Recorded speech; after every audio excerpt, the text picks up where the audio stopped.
الحمدللہ رب العالمین والصلاة والسلام علی سید المرسلین اما بعد فاعوذ باللہ من الشیطان الرجیم بسم اللہ الرحمن الرحیم الصلاة والسلام علیک یا رسول اللہ وعلی آلک واصحابک یا حبیب اللہ الصلاة والسلام علیک یا نبی اللہ وعلی آلک واصحابک یا نور اللہ۔ فرمان مصطفیٰ صلی اللہ تعالی علیہ وآلہ وسلم کہ جس نے مجھ پر ایک مرتبہ درود پاک پڑھا اللہ تعالیٰ اس پر 10 رحمتیں نازل فرماتا ہے۔ صلو علی الحبیب صلی اللہ تعالی علی محمد۔ پیارے اسلامی بھائیوں، آج ساری دنیا میں ایک عالمگیر بے چینی پائی جا رہی ہے۔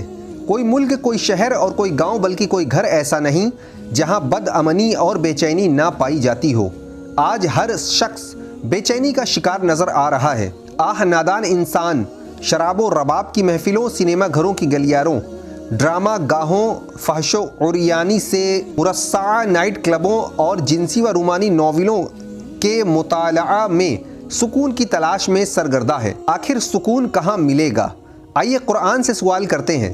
اے اللہ عز و جل کے سچے اور پاکیزہ کلام، تو ہی ہماری رہنمائی فرما اور ہمیں ارشاد فرما کہ سکون کہاں ملتا ہے۔ جب ہم نے قرآن مجید کی خدمت میں استفسار کیا یعنی پوچھا تو جواب ملا۔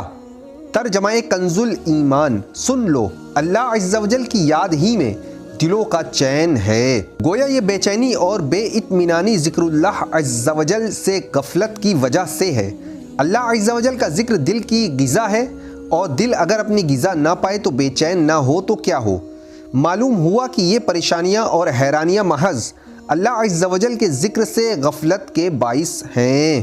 غافل انسان اپنے رب عز و جل کو یاد کر دل کی اجڑی بستی آباد کر۔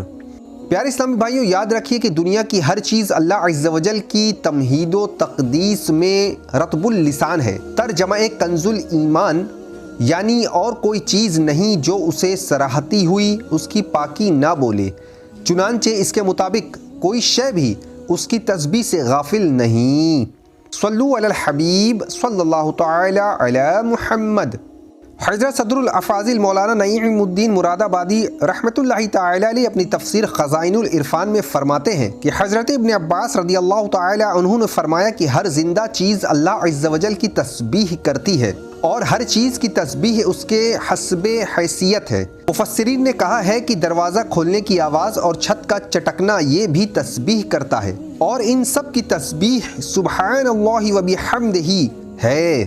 حضرت ابن مسعود رضی اللہ تعالی عنہ سے منقول ہے کہ ہم نے تاجدار مدینہ صلی اللہ تعالی علیہ وآلہ وسلم کی انگشتہائے مبارکہ سے پانی کے چشمے جاری ہوتے ہوئے دیکھے، اور یہ بھی دیکھا کہ کھاتے وقت میں کھانا تسبیح کرتا تھا۔ حدیث شریف میں ہے کہ تاجدار مدینہ صلی اللہ تعالی علیہ وآلہ وسلم نے فرمایا، میں اس پتھر کو جانتا ہوں جو میری بعثت کے زمانے میں مجھے سلام کرتا تھا۔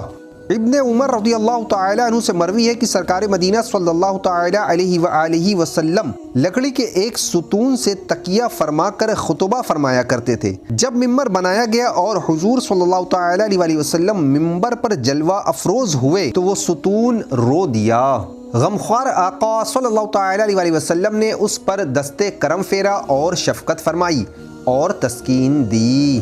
ان تمام احادیث سے جماد یعنی بے جان چیزیں مثلاً پتھر، لکڑی وغیرہ کا کلام اور تسبیح کرنا ثابت ہوا۔ شجر و حجر، جمادات و حیوانات سبھی اس کی یاد میں مشغول ہیں، اور جو غافل ہوا اس نے نقصان اٹھایا۔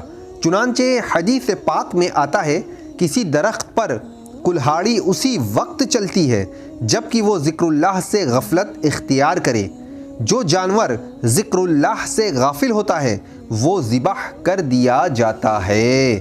صلو علی الحبیب صلی اللہ تعالی علی محمد۔